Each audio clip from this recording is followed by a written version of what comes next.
Alright, welcome back everybody. My name is Rowan, and we're playing Dragon Age Origins. We just finished the Return to Ostagar DLC. So our next plan is to do Soldier's Peak or Soldier's Pass. I'm thinking Soldier's Peak. That's the one where we go back to that Grey Warden stronghold and investigate what happened there, see if we could take it back for Levi Dryden, is the guy who asked us. It was a favor for Duncan, so Duncan promised something, and we're gonna fulfill it.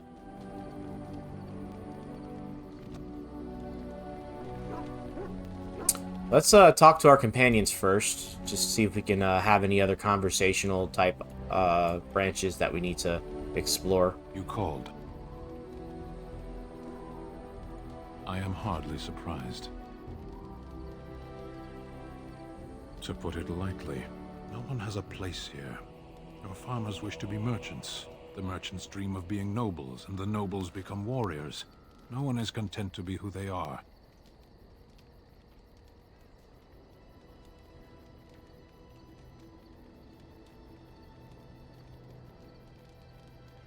There is interesting food here. You have a thing. It doesn't have a word in the Kunari tongue. Little baked things like bread, but sweet and crumbly. Yes, we have no such things in our lands. This should be remedied.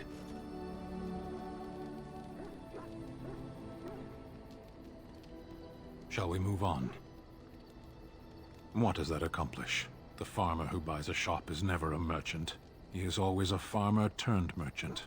He carries his old life with him as a turtle carries its shell.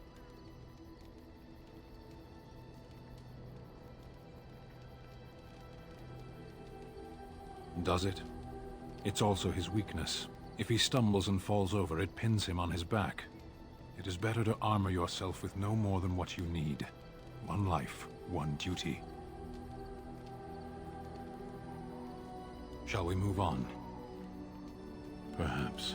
It's strange to be in a crowd and hear a language that is not your own. To see faces that are and aren't like yours. I miss the smells of Saharon. Tea and incense and the sea. Ferelden smells of wet dogs.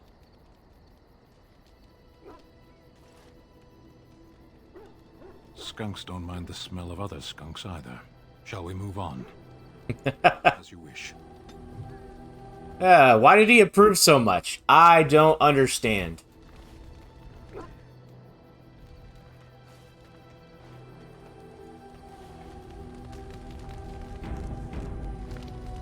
I await your command. So, full of questions, are you? I await your command. We are in camp, so 'tis as good a time as any. I don't know if I want to ask that question. I did save it. Because I need your help with my mother, of course. Why else? Why? Do you wish me to leave? I can do so if you prefer.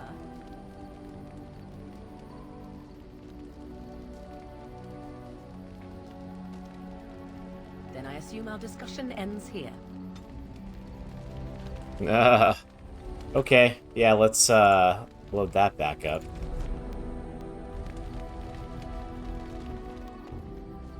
Morgan's a little prickly too. No biggie.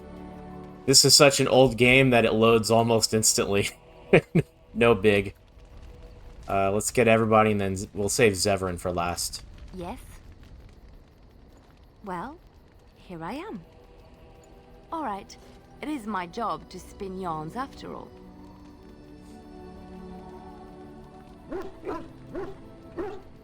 Which one? I have heard a little about how the elves gained their freedom from the Tevinter Imperium. When Andraste began her exalted march against the Imperium, the elves joined her cause to fight their masters. The great elven leader, Shatan, born in captivity, rose up to lead his people. He foresaw a future where the elves were free, Shartan was killed when Andraste was betrayed, but the elves continued to fight, eventually breaking free of the Imperium. The elves claimed the Dales in the south and settled there in a land of their own. The elves lived in the Dales for centuries. They resurrected the worship of the elven gods and would allow the building of no chantry. This angered the chantry, and the hostility between the two factions finally broke out in open war. The chantry says the elves struck first, but I do not know whether to believe it. The chantry declared a wholly exalted march against the elves, named for Andraste's similar march against Tevinter. During the exalted march of the Dales, the elven cities were sacked, and the elven state completely dissolved. Some of the elves bitterly accepted their fates and surrendered to human rule, living in the human cities as second-class citizens. But others, still fiercely proud of their heritage, refused to bow to the humans, and instead became homeless wanderers.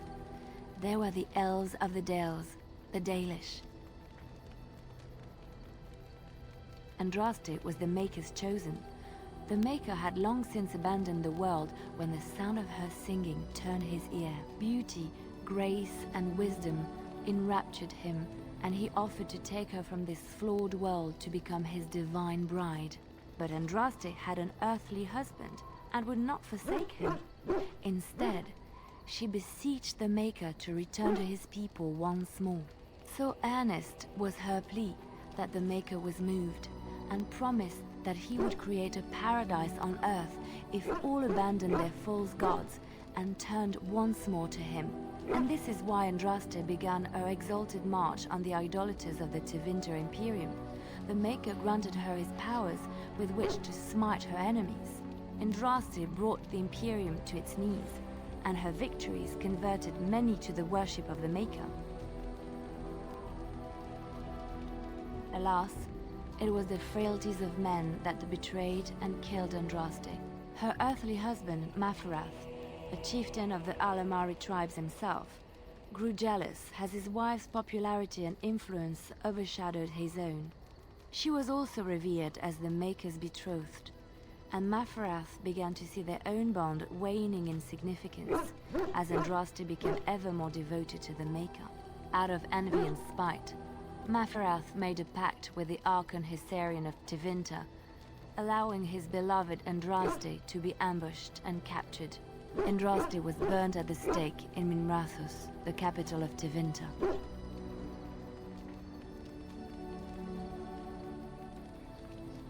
The Tevinter Chantry claims that in Andraste's last moments, Hysarian's heart softened, and he heard the voice of the Maker telling him to end her suffering. He plunged his sword into her heart, and as her blood washed over his hands, he became one of the faithful. Dissenters said that the Archon only converted because he could not stem the tide of Andraste's cult, and was forced to do so to stay in power. We will never know for sure.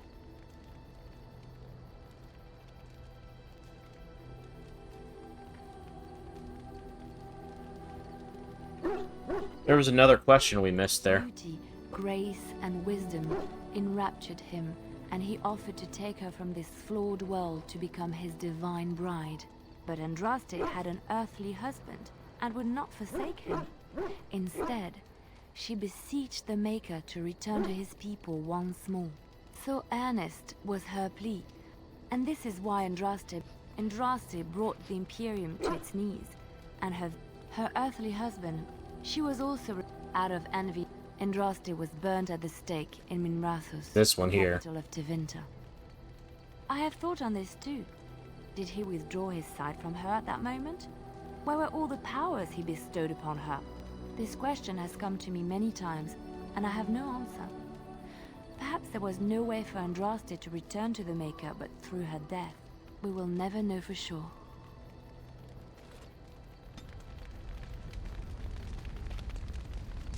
Yes? Well, here I am. See if she's got any others. It is my job to spin yarns after all. Which one? It will come to you soon. I'm sure.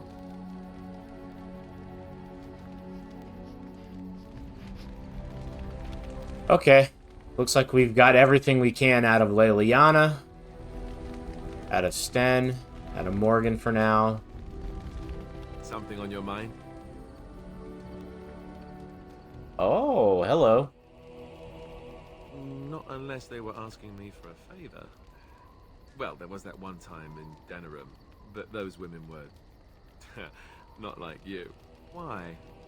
Is this your way of telling me you think I'm handsome?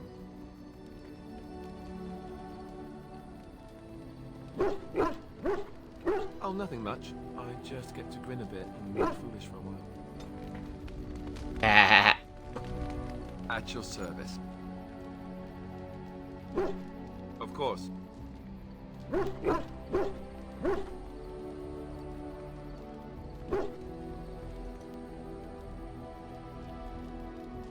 You mean other than becoming a Grey Warden?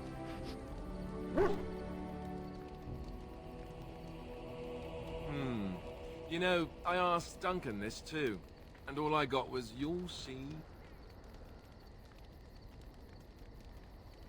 Oh, it's not that Duncan wants to keep it a secret, it's just that the Grey Wardens don't discuss it much. I gather it's not a pleasant topic. The first change I noticed was an increase in appetite. I used to get up in the middle of the night and raid the castle larder. I thought I was starving. I'd slurp down every dinner like it was my last. My face all covered in gravy. When I'd look up, the other Grey Wardens would stare, then laugh themselves to tears.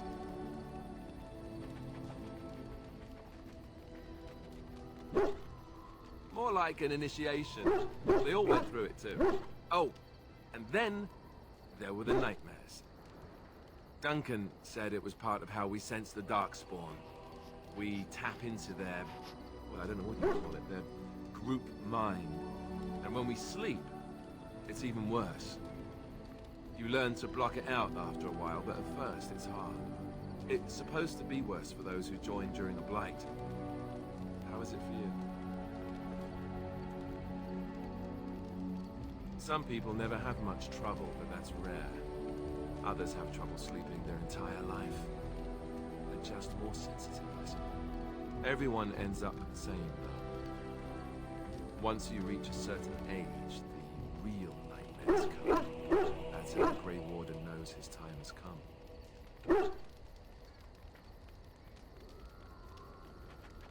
Oh, that's right. We never had time to tell you that part, did we? Well, in addition to all the other wonderful things about being a Grey Warden, you don't need to worry about dying from old age. You've got 30 years to live, give or take. The Taint, it's a death sentence. Ultimately, your body won't be able to take it. When the time comes, most Grey Wardens go to Orzammar and die in battle rather than waiting. It's tradition.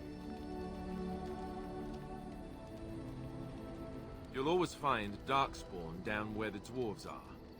The oldest Grey Wardens head to the deep roads for one last glorious battle. Not that there's a shortage of Darkspawn during a blight, but that's the tradition. The dwarves respect us for it. And you wondered why we kept the joining a secret from the new recruits. There you have it.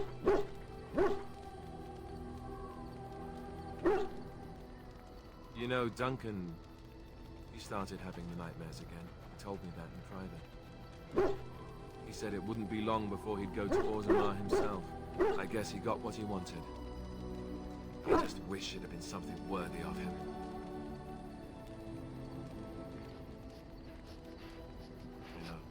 You know, ending the blight should make this all worthwhile, right?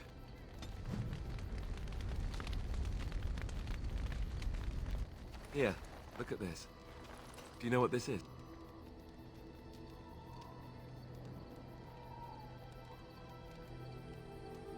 I picked it in Lothering. I remember thinking, how could something so beautiful exist in a place with so much despair and ugliness? I probably should have left it alone, but I couldn't. The Darkspawn would come and their taint would just destroy it. So I've had it ever since.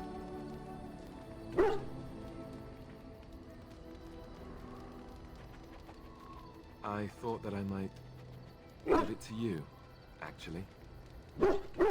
In a lot of ways, I think the same thing when I look at you. That's sweet.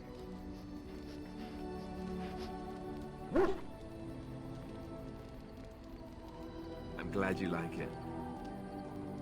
I was just thinking, here I am doing all this complaining, and you haven't exactly been having a good time of it yourself. You've had none of the good experience of being a Grey Warden since your joining. Not a word of thanks or congratulations. It's all been death and fighting and tragedy. I thought maybe I could say something. Tell you what a rare and wonderful thing you are to find amidst all this darkness.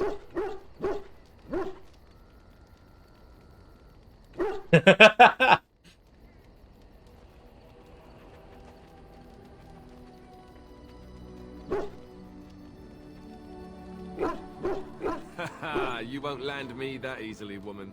I know I'm quite the prize after all. No need to start crying on me or anything. I guess it was just a stupid impulse. I don't know. Was it the wrong one?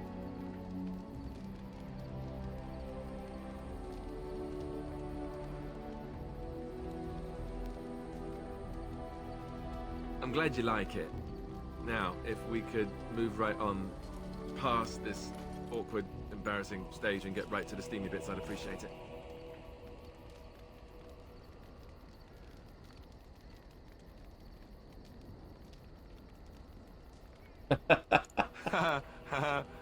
Bluff called.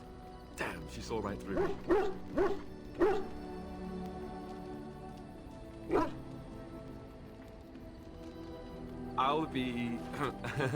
I'll be standing over here until the blushing stops, just to be safe. You know how it is.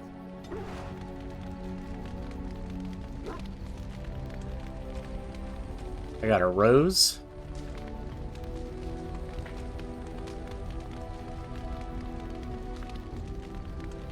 Ah. At least he's a good romance. Yes? Sorry if this is awkward, guys. Of course. I didn't know them for very long, but I guess it was longer than you. You never met them all, did you? They were quite a group. Actually, they felt like an extended family, since we were all cut off from our former lives. We also laughed more than you'd think. There was this one time... Well, you probably don't want to hear stories about men you didn't know. There was one Grey Warden who came all the way from the Anderfels. What was his name? Gregor... He was a burly man with the biggest, fuzziest beard you've ever seen. And the man could drink. He drank all the time, but he never got drunk. Finally, we all made a pool to see just how many pints it would take to put him under the table. Sometimes, we were kin of a sort. All of us had gone through the joining, so we knew. Well, anyhow, it doesn't have to be deadly serious all the time. Anyhow, we never did find out. He said he'd drink a pint for every half pint that the rest of us drank. He was still going by the time the rest of us were passed out. I'm told that Duncan walked in later on and saw us all passed out from one end of the hall to the other, and Gregor still drinking. Duncan laughed until he nearly...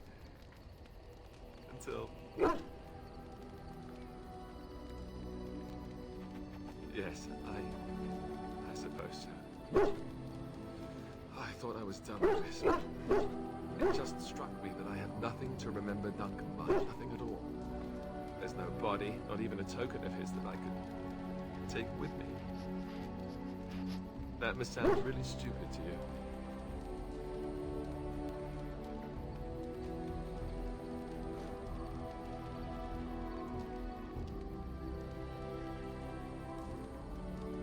I just would have liked something of his to take with me, that's all. Well, there's no use in moaning about it, is there? He's gone.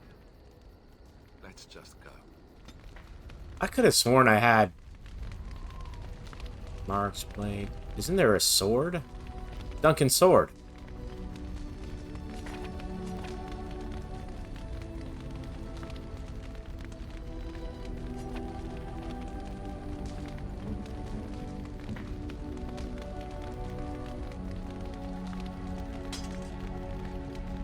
Now you got his sword, buddy.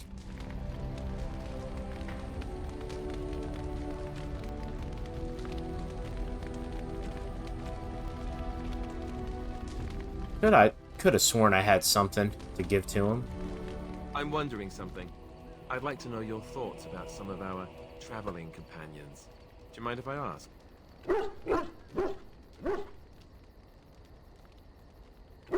Zevran, the elf. You can't trust him, can you? Do you believe his so-called vow?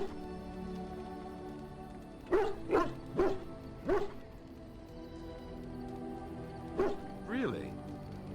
Why? That's a lot of trust to put in someone who tried to kill you.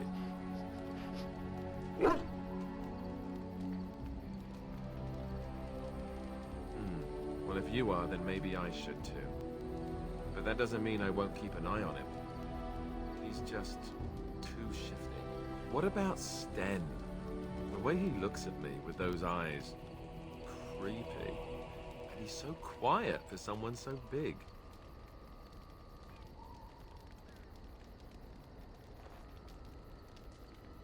The more I talk to him, the more reasonable he does seem. His philosophy is so strange.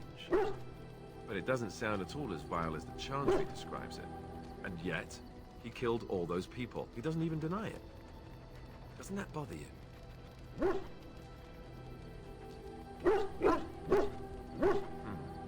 I'm not so sure that his regret means the same as it would for us. The Kunari sense of honor is... it's a bit hard to grasp. Amen. What about Liliana? Is she crazy? Or do you really believe in her vision?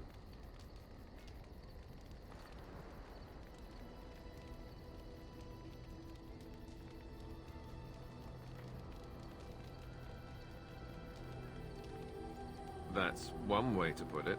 I don't know what to make of her. If you look at her when she doesn't see you, she just looks so sad. I almost feel guilty taking her away from her life.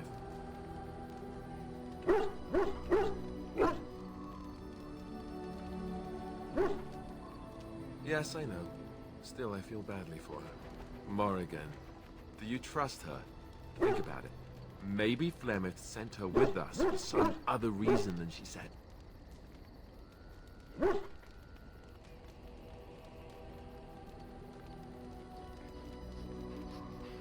Well, aside from the fact that she's a complete and utter bitch, no, I don't like her at all. Why, do you? Great. I am thrilled beyond words.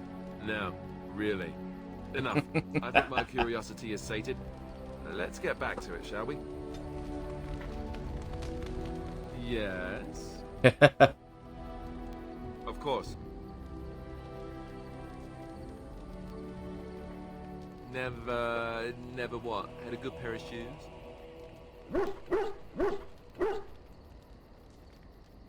I'm not sure I do. Have I never seen a basilisk? Ate jellied ham? Have I never licked a lamppost in winter? Make fun of you, dear lady. Perish the thought. Well, tell me, have you ever licked a lamppost in winter?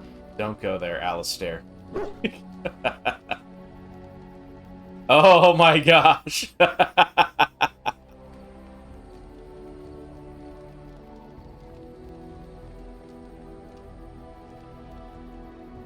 Good. I hear it's quite painful.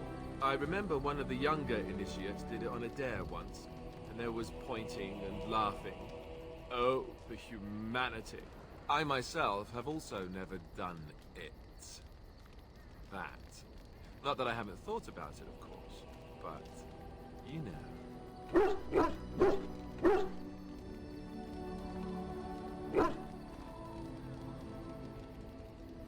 Well, living in the Chantry is not exactly a life for rambunctious boys.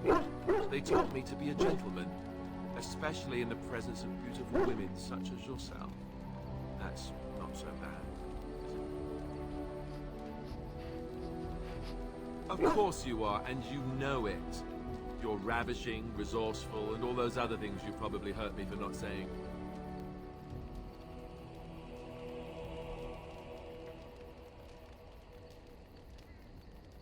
Let us be off then, lest your risque talk make my ears blush. Yes? Well, we're in camp. Now's as good a time as any to talk, right? Oh, gosh. Okay.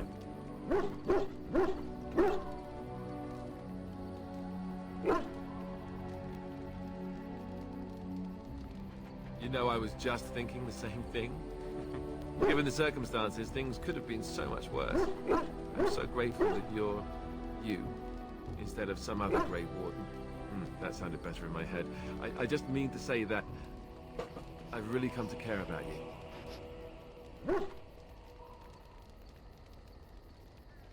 Now we just need to be rid of that pesky archdemon, and everything will be back to normal, right? Yes? Of course. Such as they are. About the Grey Wardens, anyhow. Fair enough. Yes? Of course. Sure, I could. I could even teach you, I suppose. Anyone who's been trained as a warrior. I guess if I'm going to give up Chantry secrets, I may as well go all the way. Send whoever you want trained to me in camp, and I'll see what I can do.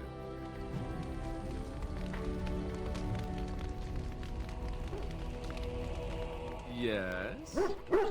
Well, we're in camp. Now's as good a time as any to talk, right?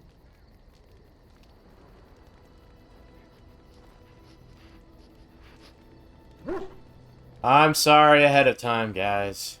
Oh, you want to right now? Well, who am I to refuse?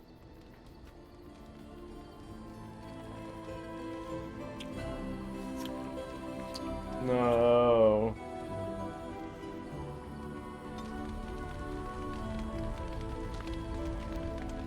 Sorry for the corniness. Alright. It's too much for now. We'll save that for later. What's on your mind? Oh, yes, and thank you for asking. I'm feeling much better today.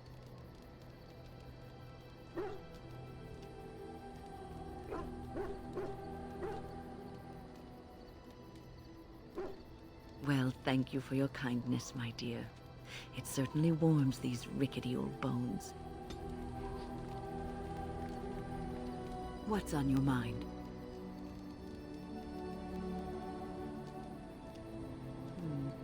Is something troubling you?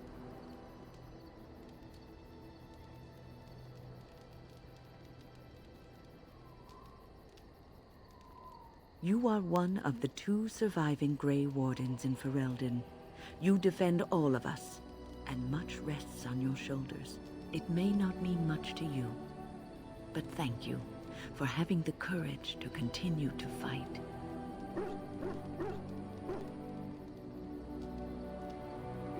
And that gives me hope. Have you heard much about the Grey Wardens of old?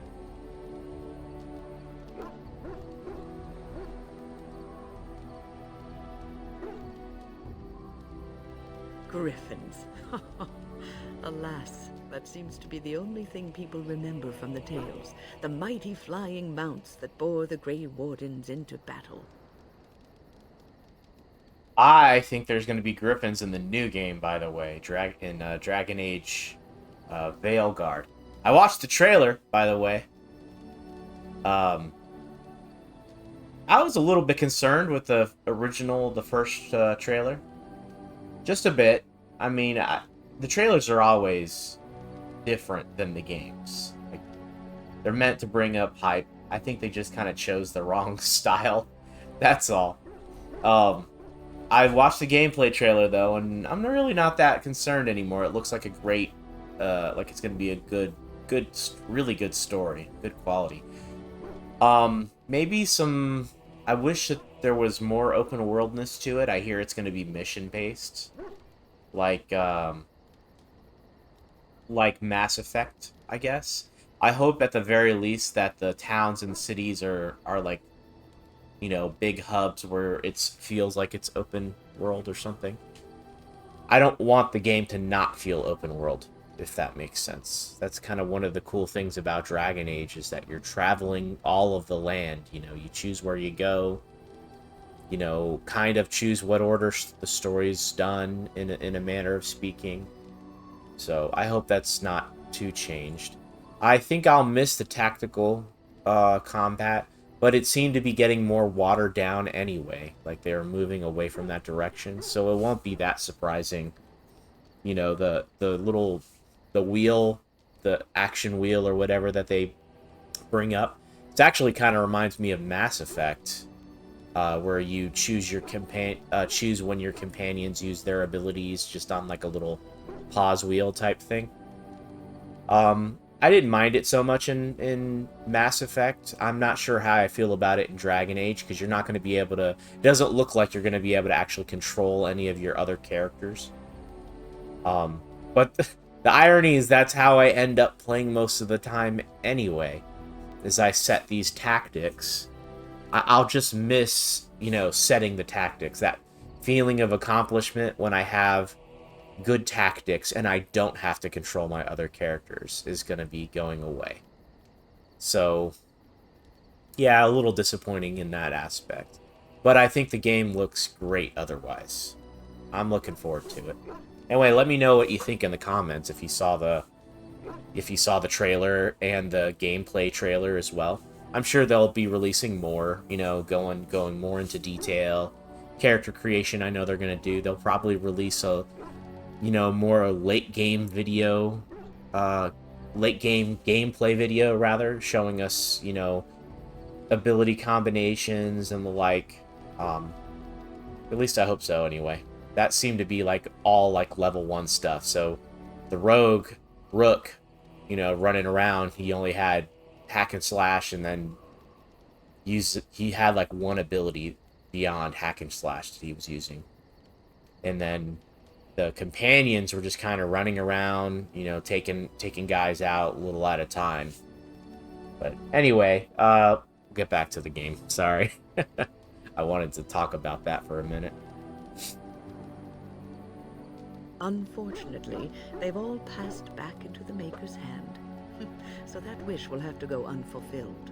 It was said that watching the Wardens ride in on their white griffins was enough to rouse a weary heart and put the dance back in the step of an old man. The Grey Wardens were powerful, feared and respected, but they also inspired the common people. I remember a tale that was told to me many years ago.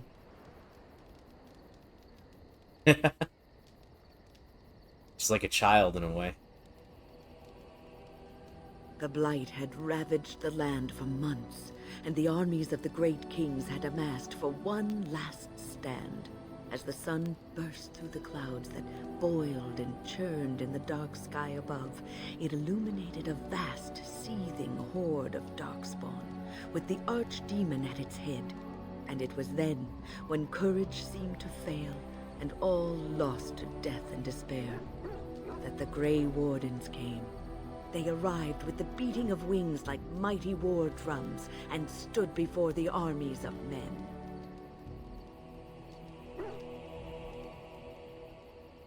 The Grey Wardens, grim and fearless, marched forth, ever between the men and the encroaching darkspawn. They formed a shield of their own bodies and held that line until the archdemon was dead and the last darkspawn lay trampled in the dirt. And then, demanding neither reward nor recognition for their sacrifice, the Grey Wardens departed. When the clouds finally rolled back and the sun shone full upon the blighted ground, the great kings knew that they had lost no men. and none of their blood had been spilled.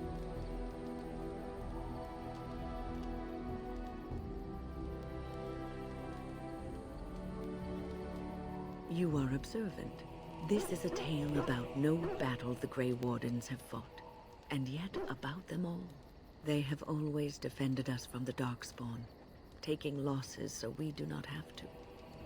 People may have forgotten over the centuries, but nothing has changed. This knowledge has been blessing and burden to Grey Wardens past, and now it shall be your blessing and your burden. What's on your mind? No, you won't.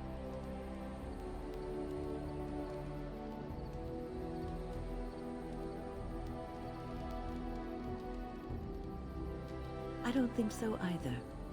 You would not have been happy living a dull, uneventful life, dying in obscurity. You wonder sometimes, don't you? If your life would be better if you weren't who you are.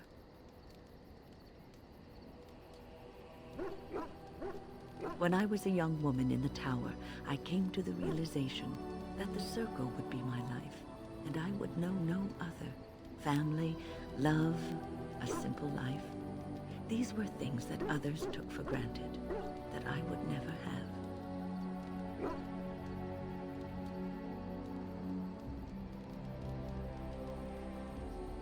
It made me very moody. All I could think of was being trapped in that tower with no way out and no end in sight. I started hating my life and myself, and one night I found myself in the tower's chapel. I was seeking refuge, maybe answers.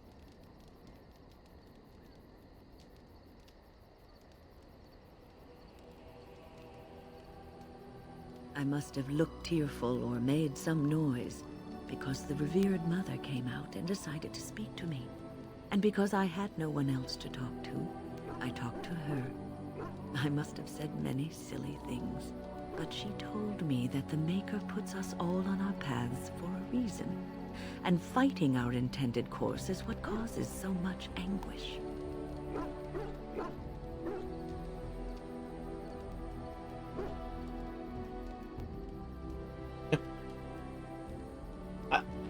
I mean, I'm a relatively religious person myself. Maybe not the best, but I like that they give you the option to kind of go in either direction. As long as they don't stop doing that, I think I could be happy with it.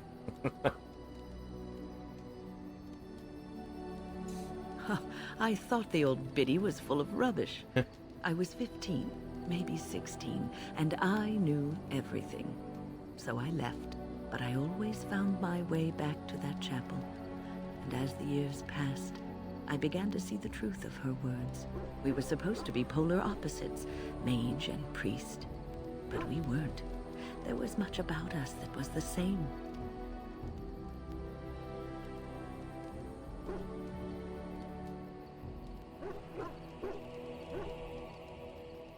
Not all priests choose their path. Some children are given to the chantry to raise and become initiates. The revered mother had lived in the chantry all her life, as I had been in the tower for all of mine.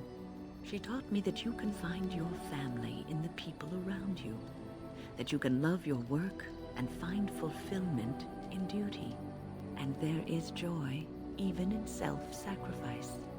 If you put others before yourself, then their well-being is yours, and their happiness is your happiness. That's actually very true.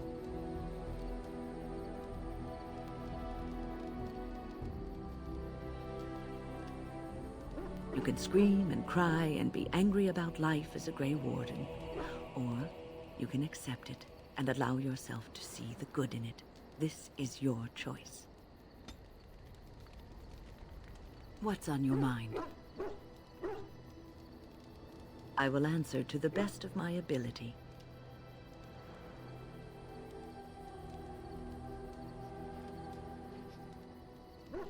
I would be lying if I said it was easy. First, there were rules, and we were constantly watched to make sure we behaved appropriately. Then there was the study of magic, We had to cast the spells just so, control the effects completely. A single word spoken incorrectly, a gesture out of sync, and lack of focus. And we needed to have perfect focus, or we would be in danger.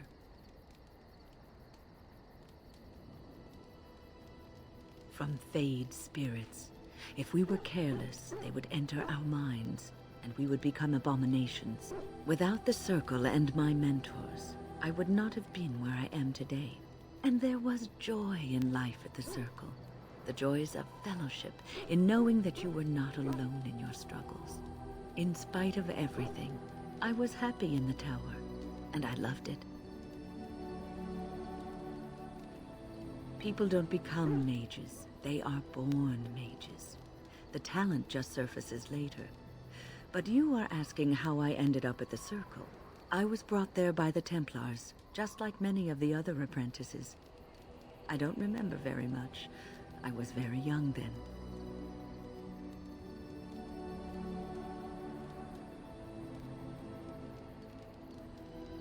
I didn't have a family. I never knew my real parents. My earliest memory was of hiding in a hayloft on a farm, trying to keep warm. I was found, and the farmer's wife was kind enough not to send me away. But they had children of their own, and I was never made to feel welcome. The eldest son was the worst. He was always calling me a stray, and throwing anything he could get his hands on at me. And I don't know how it happened, but one day, he just found his hair on fire. Fortunately, there was a large trough nearby.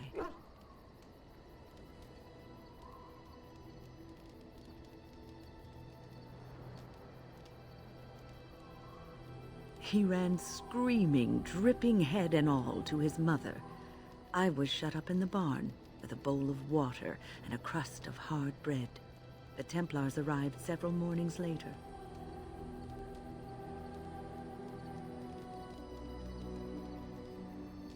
One of them ignored me, but the other was kind to me. He gave me sweets and even sat me on his shoulders once when I wanted to look over a high wall that ran along the road. I'll never forget the moment the Templars led me into the entrance hall of the tower. I had never seen anything so grand in my life. I stopped being afraid then. I knew I was home.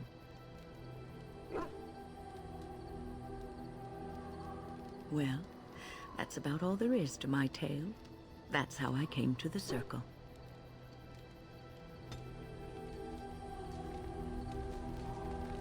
Cool. Now we can talk to Zevran. I guess this is going to turn out to be a camp video. Here I am. Oh, this should be good. Go ahead.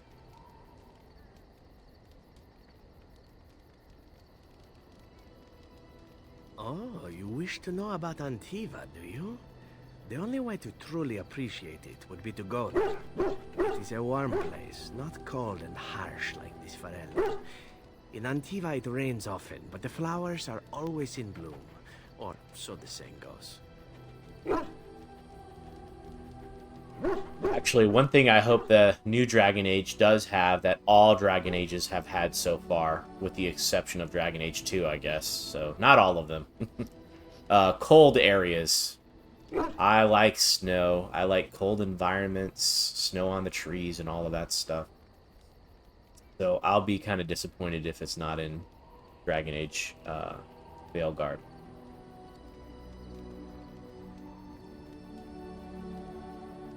It is fine enough with its dogs and its mud. The people are spirited, even if they can't tell the difference between an assassin and a mere killer. I hail from the glorious Antiva city, home to the royal palace. It is a glittering gem amidst the sand, my Antiva city. Do you come from someplace comparable?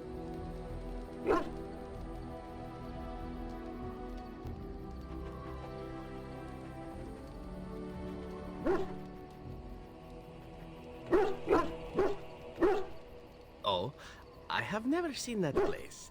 I am sure it has its charms, and its dogs. You know what is most odd? we speak of my homeland, and for all its wine and its dark-haired beauties and the lilo flutes of the minstrels, I miss the leather the most.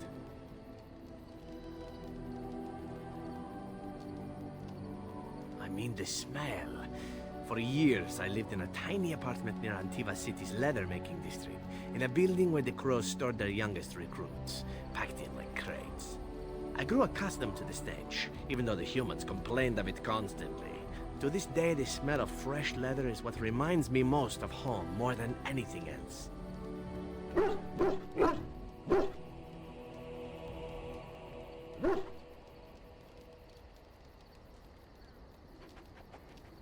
Ah, but it's not Antivan leather, is it?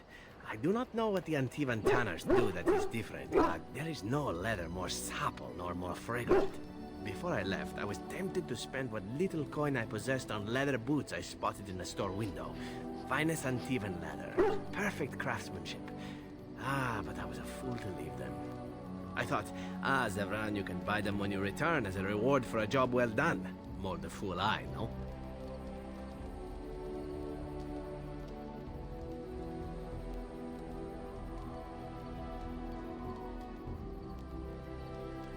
True, and it's a comforting thought. One simply never knows what is to come next. How could I have suspected I would end up defeated by a beautiful Grey Warden, a woman who then spares my life? I could not.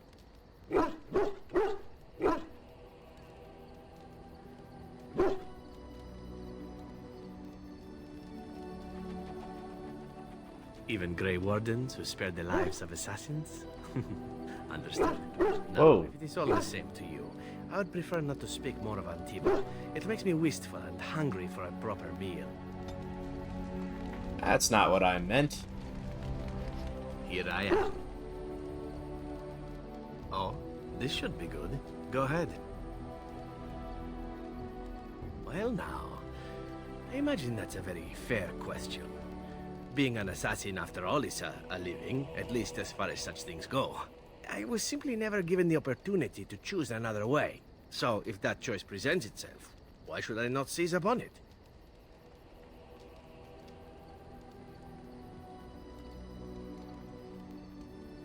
Now that you mention it, I am not entirely certain.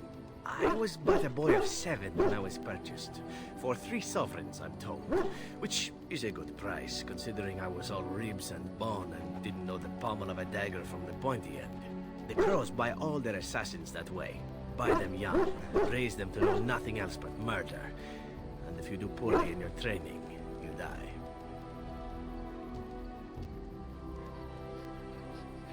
Oh, I don't know about that. The crows who are actually good enough to survive come to enjoy some of the benefits. In Antiva, being a crow gets you respect. It gets you wealth. Gets you women. And men. Or whatever it is you might fancy. But that does not mean doing what is expected of you always. And it means being expendable. It's a cage, if a gilded cage. Pretty, but confining.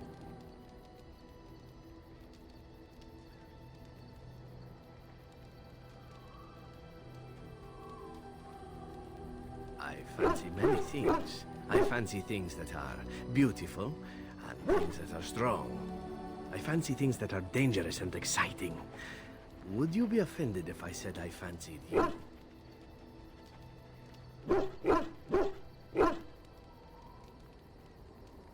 Ah, that's too bad. I do so enjoy it when I get to be flirty. As for what I'll do in the future, presuming that there is one, I truly can't imagine.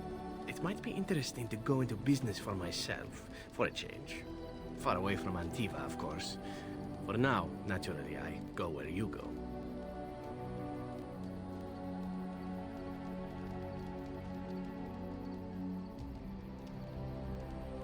Eventually can be a very, very long time if one plays one's cards right. Come now, enough chit-chat. Talking about the crows summons them, you know. Any Antivan fishwife could tell you so.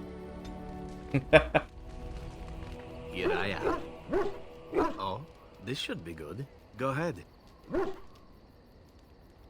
And why not? There are many things to enjoy about being a crow in Antiva. You are respected, you are feared, The authorities go out of their way to overlook your trespasses. Even the rewards are nothing to turn your nose up at. As for the killing part, well, some people simply need assassinating. Or do you disagree?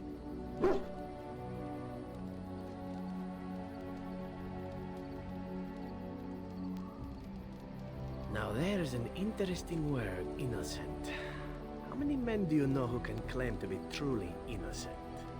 But if you're talking generalities, such as children and relatives and bystanders and such, never on purpose. But it happens. It's unfortunate, but death comes to us all. If not me, then some wasting disease, or a fall down the stairs, or at the hands of a darkspawn. It's all relative in the end.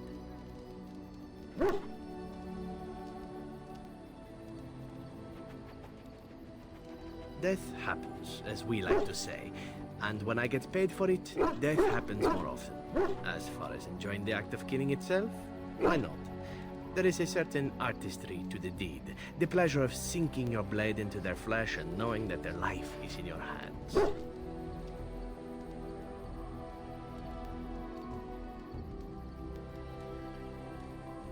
It is not pleasure per se, nothing sexual. It is more a sense of satisfaction, a feeling of power. Does that make sense? No matter. There are many things I did not enjoy about being a crow, of course. Having no choice, being treated as an expendable commodity, the rules. Oh, so many rules. But simply being an assassin, I like it just fine. I will continue to do it if I can, even if I am not a crow. Honestly, could you picture me doing something else? Whereas I am content merely doing what I happen to be good at. It's a talent that not many come by, honestly. I don't see why I need not pursue it. Of course, all these thoughts are moot. Chances are still good that you and I will perish, eaten by darkspawn or slain by the crows at some point.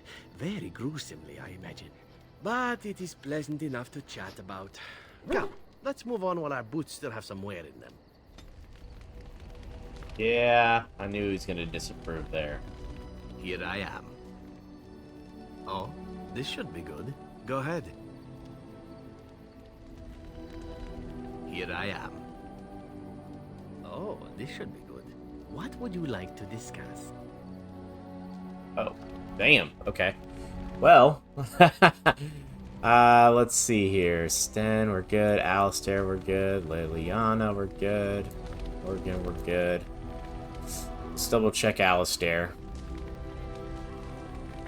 Let's save it just in case he disapproves. Yes? Well, we're in camp. Now's as good a time as any to talk,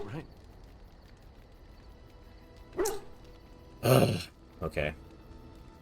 Your tent. Ah, I know most guys would probably leap at the chance to be with you, but I don't know if I'm ready for that. It's a big step. I guess that must make me sound like an idiot. I mean, turn down an incredible woman like you, I'd have to be.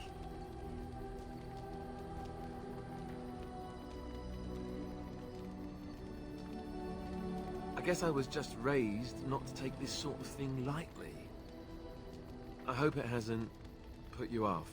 Alright, so, now that I've handled that with my usual deft brilliance, time to move on. And take a cold bath, maybe.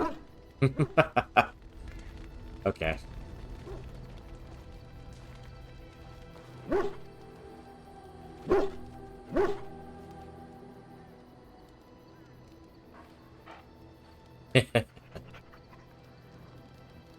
Alright guys, this is where I'm just... I guess I'm gonna go ahead and leave the video here. This ended up being just a camp video talking to all of our camp followers and companions and stuff. Hope you guys enjoyed the dialogue, and if you did, like and subscribe to my channel. Maybe leave me a comment, and I'll see you guys on the next video. Have a good night.